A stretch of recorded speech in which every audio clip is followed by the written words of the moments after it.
So significant today when you see the first day of school and look who I am here with.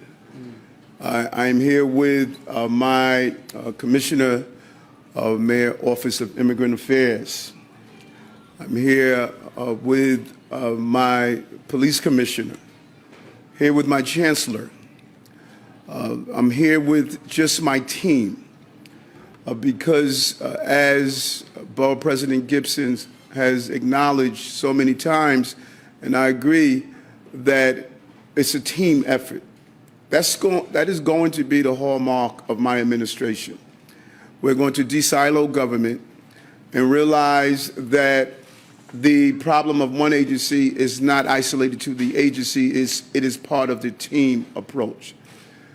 Commissioner Sewell and Chancellor Bank, they understand that safety for children is not only what happens within the sterilized environment of a classroom, but it's while they are on their journey home and what happens in their home place, and how do we utilize all of our tools and resources to make sure our children are receiving the quality that they deserve. This is such a significant moment for us. So often we go through the traditional phase of opening the school year, and we believe that is another moment of having children come to school, ignoring the fact that 65% of Black and brown children leave that school year not reaching proficiency, and we have normalized that. We have normalized and believe that the fact that we have betrayed children, but in the process of the betrayal of children, we betrayed teachers. We betrayed principals. We betrayed everyone that's part of the school system because they have been asking for someone just to hear them, respect them, and give them the support that they deserve. And that is what we're going to do in this administration, and that is my commitment. Started off as Borough President, putting over $140 million in our school system. I knew that if we didn't get it right in education, we won't get it right in our city. And so today starts the journey. 180 days. That's right. 180 days of shaping the minds of not the future leaders, but the leaders of today. Yes. We just have to get out of their way and allow them to lead. This is where students gather, learn, meet new friends, eat, exercise, explore, and expand their minds in a real way. 180 days. 180 days of moving through these hallways, listening to the joyous voices that they produce to allow us to know what is our true North Star, as the Chancellor would say. We want every child to have a chance to be able to thrive and grow and prosper, no matter their zip code, no matter their ethnicity, no matter how they got here. It doesn't mean if they arrived here through the nefarious actions of a despicable governor that treated them in a brutal way, those 1,400 students would be treated with the same love and nurturing of those students who grew up in this educational system. The school year in New York City first openly dyslexia mayor, as the first open dyslexia mayor. This is full circle for me. Come here, brother. Chew. I saw you and I decided to get an earring also. This is Eric, y'all. That's right. Come on. This is Eric. This is Eric. This is Eric Adams. And this powerful mom, come here, mommy. Mommy of my mother. She has 6 children, loved them all, but she adored me. You know, and to find this mother, if we don't take any other soundbite, we need to take your soundbite. Yes. Mothers and children have been embarrassed to say, I need help. We placed them and we stigmatized them. We gave them these titles and we made them believe that because they were bold enough to say, I need help, I was afraid and ashamed to say, I'm not learning. It hurt when I walked in that classroom and saw a dummy on the back of the chair and being bullied as a child. It hurt.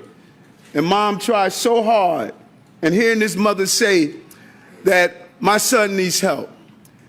We just learn differently. That's all. We learn differently. And because of that different skill, you grow up from being dyslexic to leading. You grow up to be mayors, man. That's right. You know that? You grow up to be mayors. You know that? And let me give you my number. And you and I are going to rock throughout the year. That's great. And you're going to come to City Hall, and you're going to hang out with me. Oh, wow. You know that you are going to be the symbol of this program. This young, bright man, this young scholar. And there's so many like him. That's right. That have been left behind. Left behind. This is such a significant and powerful moment for us. That this young man is going to have an opportunity that historically has been denied. And Mommy, you know, I am just so proud of you. Yes. Thank you. Yes. So proud of you. Bless you.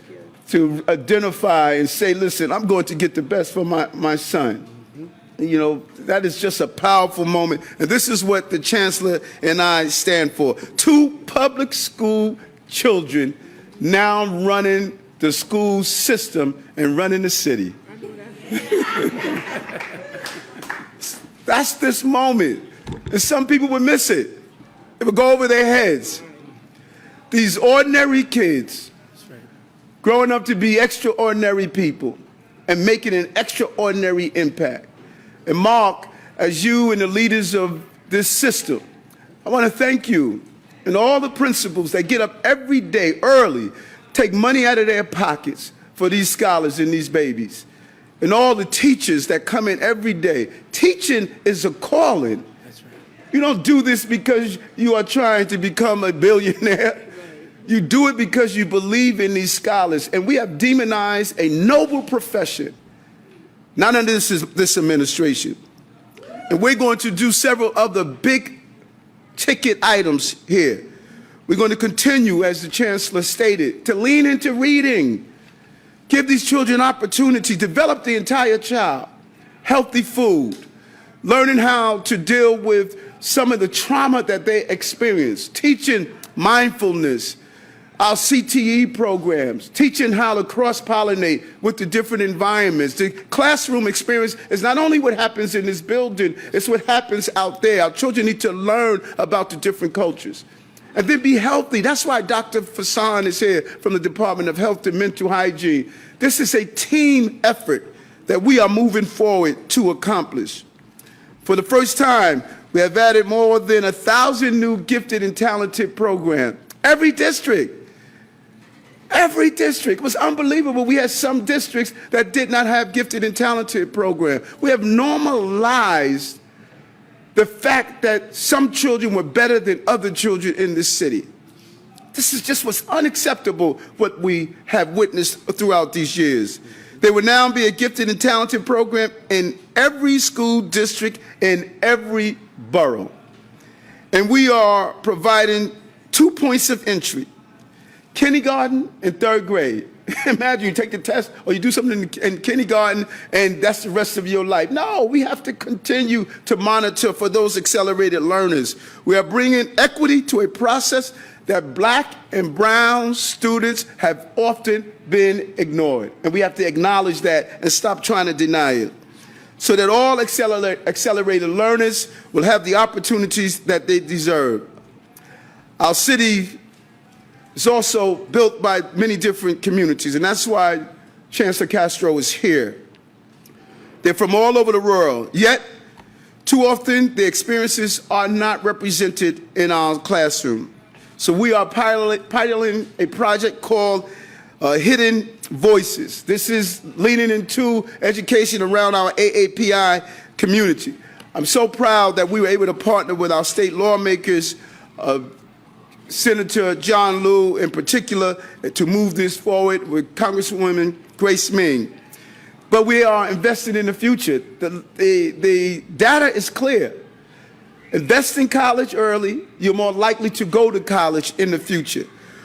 We have put $100 into scholarship accounts for every New York City kindergarten so that they and their family can start thinking about and saving for college early. unbelievable opportunity. That's a total of $6.5 million for over 65,000 scholarship accounts for the past year. We've baselined this. This will be done every year as new kindergartens into our system. We're really proud of this. Meatless Mondays. Yes. We are expanding on that to plant-based Fridays. It baffles me that we know that school food is harming our children. And every time I take a hot dog off the plate of someone, I lose a vote. I know this is an emotional issue, but the data is clear. The data is clear that what we're feeding our babies is unhealthy. It feeds childhood obesity. It feeds childhood diabetes. It is feeding the crises. And so this is a bold step to say we're going to examine the food that we're feeding our children, show them healthy eating. I believe I heard the principal talk about a garden. We want gardens in our schools. We want our children to grow those vegetables, serve them in their classroom to learn about the nutritional values. And this is a bold step, and it's a holistic step. That's why we have our Commissioner of Department of Health and Mental Hygiene partnering with Health in Hospital, partnering with school foods. We want to develop the whole child, not just part of the child, and give them healthy habits for the future. That's what we want to accomplish here. And moving forward, we're going to reimagine school culture and school safety. You're so right, Commissioner. I'm not part of that chorus that states we don't need school safety officers in our school. We do. And this administration is going to make sure they're there. And those school safety officers, overwhelmingly women and women of color, they're more than providing safety. They talk to the children, they nurture them, they identify problems. They are the aunties and the mothers of these children, and they love these children. And whoever believed that having the presence of a school safety officer in the school means that you are criminalizing a school, they are just wrong. They are just wrong. School safety officers are part of the school community, and we're going to encourage them to continue to expand and find pathways for them to have an expanded career in the process. So our Chancellor Banks announced yesterday hiring more than 200 school safety agents to keep our children safe, putting systems in place so schools can communicate with families immediately in times of crisis. Nothing is worse than a crisis happening in your school and you don't know if your child is safe or not. We want to be able to communicate with parents right away, and training our staff to respond to threats. Threats in schools are real. They are real. And we need to be serious about protecting them, and the Chancellor has made that clear, and I fully support it. We'll be adding 110 social workers to work with superintendent teams to provide that counseling and need. Is the increase in mental health concerns in our city and our country is a real concern, and we want to be there to give the support that's needed. Then we want to lean into social emotional learning. So important to do so in our elementary schools to develop the foundation for our children, not only to be academically smart, but emotionally intelligent as they communicate with people every day. We must have excellent public schools, folks, if we are to survive as a free people in a free society. And so I'm happy to be here the first day of school, a school that's going to be focusing on dyslexia. Life is about turning pain into purpose and finding your mission and your purpose. Every day on that campaign trail, I thought about this day, thought about the day of going back into a school building and finding that Eric Adams. And he could rip off the back of his chair, both physically and emotionally, that sign of being called dummy. And know that just as the mayor overcame those hurdles, I too can overcome my hurdles if I just had the help. Today, we're giving them that help. Wow. And this is a great moment for our school system, but most importantly, this is a great moment for our city. Thank you very much. Thank you, Mr.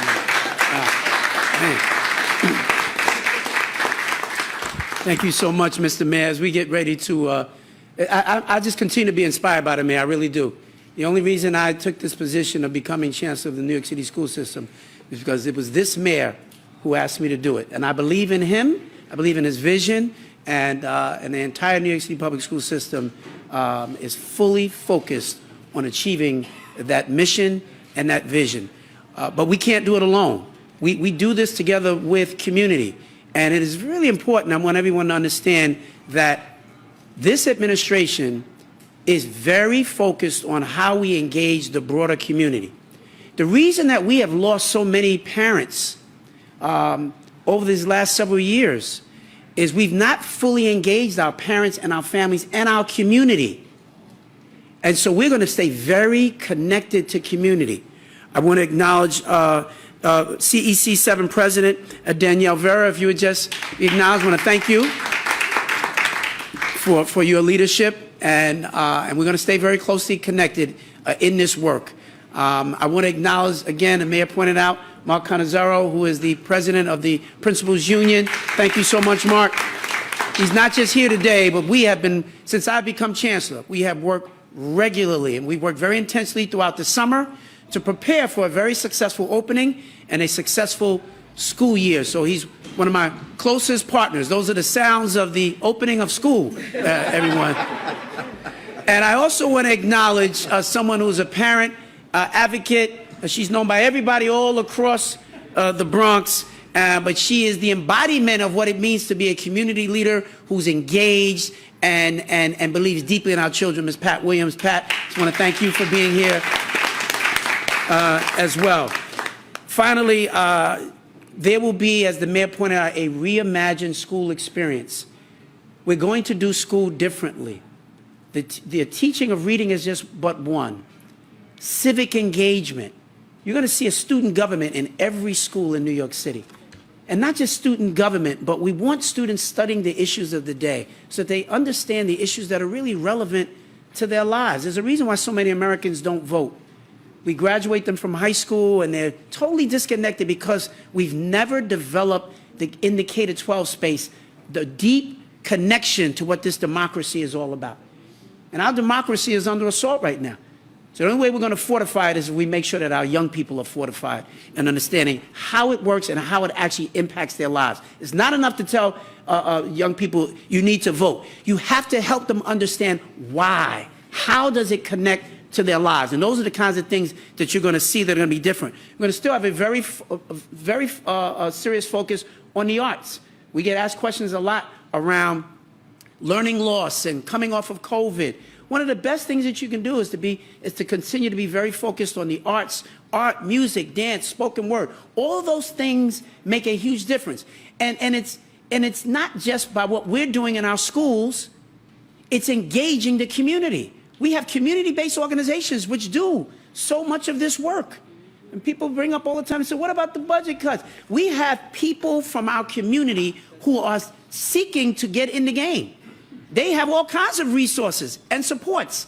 We're opening the doors to them to partner with us, to bring their best talent and their resources to us as well. We cannot do this alone. And lastly, I just want to acknowledge the women who have led this Literacy Academy Collective.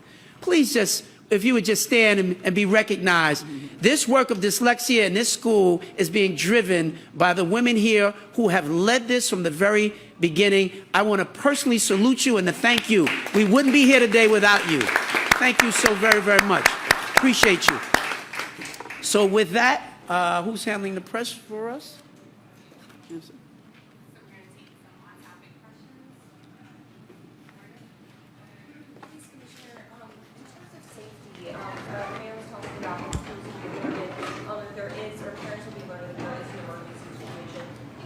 Down what you guys will do in emergency situations to help some parents' fears as they return to school? So for us, it comes down to communication and being able to get the information out as quickly as possible to keep the school safe, to lock it down or lock it in case there is an emergency. We actually put our school safety division on a channel that has direct communication with the police department. There are a number of schools that have panic alarms in the principal's office to be able to get direct contact. But being able to have the presence of the school safety agents in the schools across this city is paramount. to have that connection. They are part of the police department, to be able to communicate the danger, to have the NYPD officers respond when necessary. And we plan to increase that communication and the technology to be able to make those notifications. Yeah, I can respond to that part as well. Yeah, one of the things we announced yesterday was the development of a new app. Essentially, it's a push notification system. Every parent will be able to sign up for this, and they will be able to get real-time responses on what's happening in the schools. So as an example, one of the things we pointed out was when you saw what happened in Sunset Park, right outside of that subway, there were about 3 or 4 schools within just a couple of blocks. The parents, particularly of the students who go to those schools, were frantic. And many of them had to wait and watch and see what was happening on TV to find out what was really going on. That has now changed. They will have direct communication. They will get real-time responses from the leadership at the Department of Education, from their school principals. They will have that kind of real access. So we're, to the Commissioner's point, we are enhancing the level of communication with our parents. That reduces anxiety, lets them know that their child is safe, and how they need to be deployed, whether or not they need to show up, or when they should show up, and where they should show up. So we're very excited about this new technology that's been developed. Can you just speak about this budget battle, the redo? Are you going to add that money back in? The City Council wants you to. What's going on with that? It's not a budget battle. The way the system of government operates is that the mayor presents a budget. The council use all of their staff to review the budget, and then they vote on the budget. This is a historical moment that the council is fighting against a budget that they approved. We are going to make sure that every child in every school receive the resources that they need. We have completely conformed and handled the fair student funding, 100%. And we've gone beyond that. Here's what the City Council is stating, in essence, that there's a lot of stimulus money out there. Let's just spend this stimulus money like it's here forever. It is not. The money is running out, and every dollar that we have is accounted for already. I think the Daily News front page said it all. We're facing a potential $10 billion deficit in the out years. We must be fiscally smart. We must make sure we have the equity that we need for our children. And if anyone believes it's just about spending money, then tell me, with all the money we spent in the past, why is 65% of black and brown children unable to reach proficiency? It's not about just spending money. It's about spending money to get the result that taxpayers deserve. And we are confident that we're going to make the right investments in our schools. We have enough resources that if the number of students increase in certain schools, the chancellor is going to make sure they get the resources there. So we know we are doing the right thing. And time is going to show how focused we are about spending taxpayers' money the appropriate way. We saw some of this last year, that violence erupting outside of the school buildings, specifically very close to campus. Yesterday, we had a tragedy downtown Brooklyn. Last year, what kinds of things might be used to also secure the outside? So first, our hearts go out to the family of that young man yesterday. Since the beginning of the year, the mayor and I have had to stand at too many podiums on too many streets to address the violence committed against our children. And sadly, some of this violence is committed by children. So we can talk about what we do in these walls as school safety agents, but it does extend beyond these buildings. And I can put youth coordination officers in parks, I can put police officers on streets, which I will do, and I am committed to making sure our children come to and go home safely. But as the mayor has said, and as we all see as a recurring theme, that it takes more than just the police department, it takes the community. It takes all of us working together to make our children safe. So while we are committed to doing that, and we will do that, we need teachers, students who see problems with their fellow students. We need classes in conflict resolution to be able to see there is something else beyond going toward violence. Make no mistake about it, the NYPD is committed to the safety of all the students and teachers and the areas surrounding our schools, but the future of public safety in this city is starting school today, walking these halls. We have to show them a better way, and that is what this administration is committed to doing, and the mayor has made that possible. Let me just also to add to that point as well. Again, it's the notion that the NYPD alone cannot be responsible for the safety of all of our children. It is a community collective that has to take place. In the next few days, you'll be hearing from the mayor and I, and police commissioner, something we call Project Pivot. And I'm very excited about that. And essentially what it is we have gotten community-based organizations from all across the city as credible messengers, mentors, folks from the community who are going to be able to lean in and help to support those young people. You know, every school, I can take you to any school in New York City, every school has a handful of students that keep the teachers up all night. They can tell you the names of the kids right off the top of their heads. That's just real talk. Those students are just crying out. The students that you see who are out here running around and committing acts of violence, they hurt themselves, they hurt others, they're crying out for support, for help. Many of them are damaged in so many ways from different things that have happened to them. And we can't just expect that the NYPD can solve that. The community has to solve that. That's why this administration is so focused, Pat, on engaging the community at large. And you'll be hearing more about that in the coming days.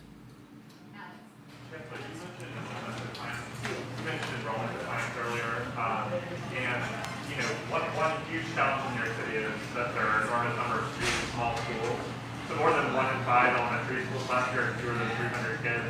So I'm curious if you're planning to consider mergers or proposing mergers or closures this year, or is the city just going to keep lots of really small schools open, which is obviously a really expensive thing to do? You know, the research is in on small schools. Small schools really work. I was a principal for many years of a small school. Anytime children have an opportunity to go to a school where they're known by adults in the building and nobody slips through the cracks, that's always a really, really good thing. If a school is just so small that it just doesn't make sense for the school to operate, we're certainly going to be looking at all those things. But I don't look at that as an issue as it relates to overarching enrollment. And when it comes to enrollment, our focus is on how do we get more kids to come back to school. And I think those are the things that the mayor was just talking about. Programs like this, how we're changing reading, gifted and talented programs, our investments in career pathways, which again, more work that you're going to be hearing about in the coming days as well. There's going to be a number of really exciting announcements about the new innovative approaches that we are taking to this body of work. One of the things we've heard oftentimes was we have shortages for teachers and struggles and bilingual teachers. We're now in partnership with something else that we will be announcing soon enough. We've been talking to representatives from the Dominican Republic. We have a group of Dominican educators who came to us to say, let's get teachers from the Dominican Republic who would come here. They can be bilingual teachers.